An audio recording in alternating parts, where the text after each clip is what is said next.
موږ به د تصوف نوم او د تصوف کردار او د تصوف کتابونه او د تصوف علما 1000 کاله 1200 کاله مخکې وښیو خلکو ته پر میدان باندې چې 1200 کاله و 1000 کاله مخکې هم د تصوف کتابونه موجود و او د تصوف په نامه باندې علما موجود او دغه خلک چې تصوف ته بد وایي او خلکو ته تصوف په دې تعبیري چې د اسلام سره یو متوازی دین دی دا چې د خپل نظر و سوچ فکر و خپل نوم 1000 کاله نه 1200 کاله نه در انګریز در راتګ مخکې چې هند او پاکستان ته راغلی دی 1.5 کاله مخکې دا شی وشي وجې چې 1.5 کاله مخکې چې یا د وهابیت یا د پنځپیریت یا د حزب التحریر په دې نامه باندې یو څوک و خو افسوس دا چې برعکس و نامزنجی کافور میدهندی تور حبشي ته په سپین کافر وایي سپینو کافرو ته په تور حبشو وایي نن سبا خلق حق ته د باطل رنګ ورکوي باطل ته د حق رنګ ورکوي ما ډېر مخکې را خبره کړې وه الله عالم دی زما بیانو کې ستا ډېر کلونه مخکې ما دا ویلي وه چې اوس وخت دې ته راغلی دی چې آینده دپاره به ډېر خلک داسې وي چې د تصوف دین او صوفیه او اولیاء به خلکو ته په بدو نومانو تعبیري خاص کر هر دی چې صوفي وي هغه به د بریلویت په نامه بدنامه کوي چې دا بریلوی دی او هغه خلک چې د تصوف او د اسلام او د دین سره دشمنی لري د اولیاء او د لارې سره دشمنی لري هغه به خلک ځانونه په حق تعبیروي خاص کر به ځان د دیوبند په نامه باندې پټوي چې هر دی وهابي وي ځان ته به وایي چې زه دیوبندي یم و تاسو ګورئ که تاسو کتابو ته مطالعه وکړئ په تیرو دورو کې چې هر وخت کفارو کوشش کړی دی پر مسلمانانو باندې د تفرقې او د فتنو اچولو په هغه ادوارو په هغه زمانو کې د علماو په جامعیت څخه خلک د اولیاء او د تصوف سره په جنجالو دښمنۍ کې اچولی دي او خلکو ته هغه حقیقي لار د اسلام چې مغز د دین دی چې تصوف دی دا یې په بدو نومانو ورته ښکاره کړي او تعبیر کړي دي چې تصوف یو پالتو کار دی ګواکي نن سبا هم داسې خلک ډیر دي خاص کر په دې دور کې باقاعده جماعتونه او فرقې جوړیږي او جماعتونه روان دي تنظیمونه جوړیږي د دې دپاره چې د تصوف د بدنامۍ کومه لاره خوره کړي په کومه طریقه صوفیه او اولیاء بدنامه کړي او د تصوف لار خلکو ته په یو پالتو کار په یو ناروا کار باندې تعبیر کړي ما تاسو ته تېره جمعه کې د یو ملا نوم واخیستی پر منبر باندې چې په دې پاکستان کې اوسېږي او یو بدبخته انسان دی چې غالبا د دین سره تعلق نشته خو په نامه د اسلام باندې د اسلام د بدنامولو دپاره یو څوک کار روان کړی د منیر شاکر په نامه د هغه څخه یو څوک پوښتنه کوي ورته وایي چې تصوف څه ته وایي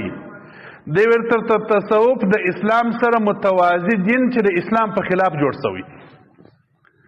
تصوف کار دا دی چې خلک د اسلام واړي و بل دین ته یې واړي او تصوف څوک روزلی دی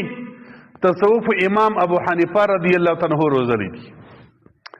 تصوف څوک روزلی دی تصوف حضرت شیخ عبدالقادر جیلانی رضی الله عنه روزلی دی تصوف امام غزالی رحمه الله روزلی دی تصوف حضرت حسن بصری رحمه الله روزلی دی تصوف سفیان ثوری رحمه الله روزلی دی تصوف امام احمد بن حنبل و یحیی بن معین رحمهم الله روزلی دی تصوف شاه نقشبند رحمه الله روزلی دی تصوف چې کم رقم انسانان روزلی دی دین ته چې څه رقم نمونه تصوف په جامه کې ښکاره سوې ده په هغه جامه کې په حقیقي دین باندې بل چا تعبیر نه دی کړی نن سبا خلک په دې کار باندې باقاعده اخته دي دا یوازې منیر شاکر نه دی ډیر داسې انسانان بیا ستا چې ځان ته دیوبندیان وایي ځان ته به ملایانو شیخ الحدیثان وایي بدو نومانو سببه د هم وړي لیکن د منیر شاکر دغه ډنډوره به دی هم ورسره وي او دا به ورسره بدرګه کوي چې تصوف د اسلام خلاف کار په دې کار باندې باقاعده پر دې فکر باندې کار روان زما یو ملګری دی یا بله ورځ راته وایي واټسپ کې خبرې راواستې یو جماعت دی په افغانستان کې په زور باندې روان وو د دې امریکایانو د راتګ سره یو فرقه په افغانستان کې پیدا سوله د حزب التحریر په نامه باندې.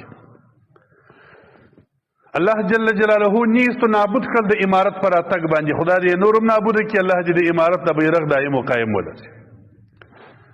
په دې پاکستان کې هم پر دې مکتبو باندې ډېر کار کړی دی. دې فرقې په دې سکولو کې ډېر کار روان کړی دی. هلته هم پر دې مکاتبو کې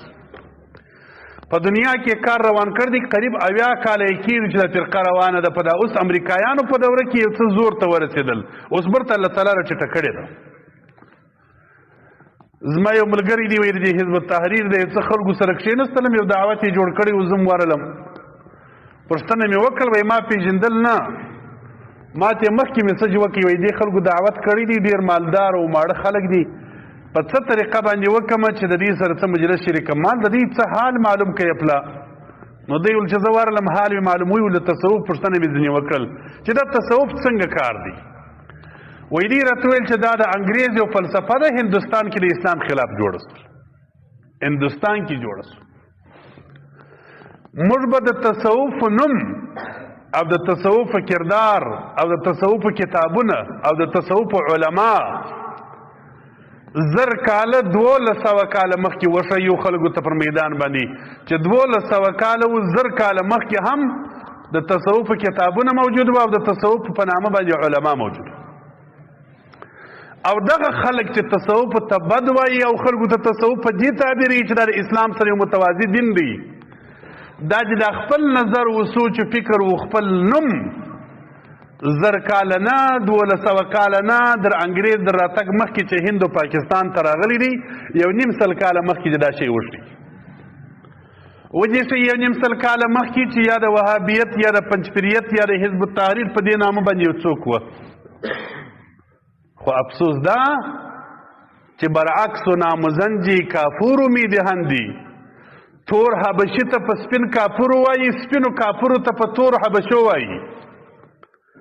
نن سبا خلق حق ته د باطل رنګ ورکوي، باطل ته د حق رنګ ورکوي. ما ډېر مخکې را خبره کړې وه، الله عالم دی، زما بیانو کې ستا ډېر کلونه مخکې ما دا ویلي وه چې اوس وخت دې ته راغلی دی چې آینده دپاره به ډېر خلک داسې وي چې د تصوف دین او صوفیه او اولیاء به خلکو ته په بدو نومانو تعبیري. خاص کر هر ځای چې صوفي وي هغه به د بریلویت په نامه بدنامه کوي چې دا بریلوی دي. او هغه خلک چې د تصوف او د اسلام او د دین سره دښمني لري، د اولیاء او د لارې سره دښمني لري، هغه به خلک ځانونه په حق تعبیروي. خاص کر به ځان د دیوبند په نامه باندې پټوي چې هر ځای وهابي وي ځان ته به وایي چې زه دیوبندي یم. دا کار د ډېره وخت روان. نو تصوف د اسلام مغز دی. تصوف څه معنا؟ په حقیقي دین باندې عمل کول. تصوف دا معنا چې ستا باطن داسې جوړول لکه په دې ظاهر کې چې ځان مسلمان ښکاره کړی دی، په حقیقت کې په باطن کې هم مسلماني په ځان کې عملي که. حقیقي اسلام پر ځان باندې عملي